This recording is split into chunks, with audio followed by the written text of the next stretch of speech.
OP story time. As I walk into the police station, I notice the officer's eyes on me, watching every move, judging. Did she do it?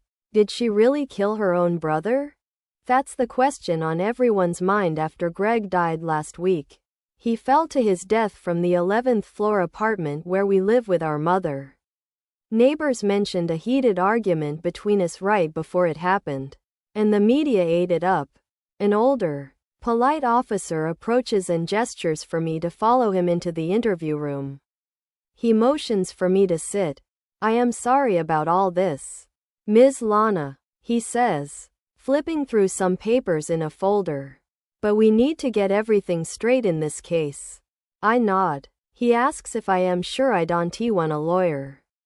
I confirm it. He sets the papers aside and opens a small notebook, a pen resting inside. Can you tell me how your relationship with your brother was?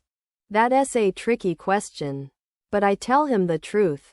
It wasn't great. My brother was controlling and aggressive from a young age. He used to steal my things and threaten me with a small knife he took from our father to keep me quiet. He was expelled from 2 schools.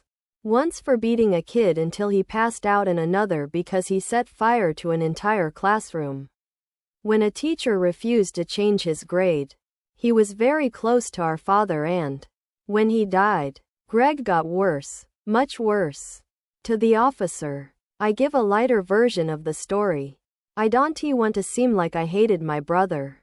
He writes it down, slowly. And your mother? My mother is incredible, I explain, feeling a pang of emotion. She raised us mostly alone. Doing her best. Our father was difficult. I can only imagine the pain she's going through. He interrupts in a calm voice. Locking eyes with me. Losing another family member like that, only a few years after he died. It was clear in his eyes that he thought I had done it. Offed my brother. You know. Then came the golden question. Can you recount the events of that night as you remember? I tell him it's mostly a blur. But I'll do my best. Greg did something stupid, like leaving the milk out or not washing the dishes. I confronted him and he exploded, yelling. His voice sounded off. Maybe he had been drinking. He cursed and threatened me. I went to my room and moments later heard a thud, followed by my mother breaking down in tears. The officer doesn't write anything this time, and drops his pen. That's not the whole truth, is it, Ms. Lana? His head tilts slightly, as if he's caught me in a lie. There were scratch marks on his arm, likely from a struggle. He continues. We haven't tested the DNA yet, but I have a strong feeling we'll get a match. He glances at my hands, where a few nails are broken at the tips. That doesn't make much sense to me, I challenge, though his direct approach catches me off guard. He gives me a knowing look and picks up his pen again, flipping through his notes. Do you know a girl named Abigail? Someone your brother was recently involved with? I gulp. He knows. So, I guess you do, he says with a smirk.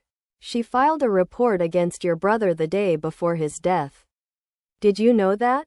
No, I didn't. I fake surprise. What happened? She reported an attempted murder. He reads from the file. Greg beat her so badly she was barely recognizable. She only survived because she managed to escape his car. That's disturbing. You rewrite. And you knew already, didn't you? She told us she warned you the morning he died. He leans forward, watching my reaction. I don't say anything. I start to wonder if refusing a lawyer was a mistake. And there is one more girl.